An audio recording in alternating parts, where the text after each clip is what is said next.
চাল দিয়ে দিলাম, আদা রসুন দিয়ে দিলাম, সব মশলাগুলো দিয়ে দিলাম, তেল দিয়ে দিলাম, লবণ দিয়ে দিলাম, 2 ফাতে 2টা মরা করে দিতে হবে দিলাম।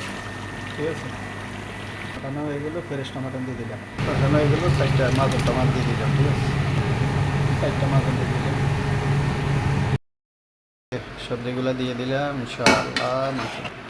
সবজি মরক ইনশাআল্লাহ, লাহাম সবজি মরক। ঠিক আছে, লাহাম দিয়ে সবজি মরক। ঠিক আছে, এবার তৈরি করে খাবেন ইনশাআল্লাহ। শেষ লাহাম দিয়ে সবজি মরক। ডাইলের কি আমার দেশে হেলন ডাইল, এই যে ডাইলগুলো দিয়ে দিলাম। ঠিক আছে, দেখতে থাকুন মারাক। ঠিক আছে, হয়ে গেল সবজি মরক ইনশাআল্লাহ। ঠিক আছে, আলহামদুলিল্লাহ, সব প্রশংসার মালিক একমাত্র আল্লাহ, এই ছাড়া আর কেউ না। দিলাম। ঠিক আছে, ইনশাআল্লাহ।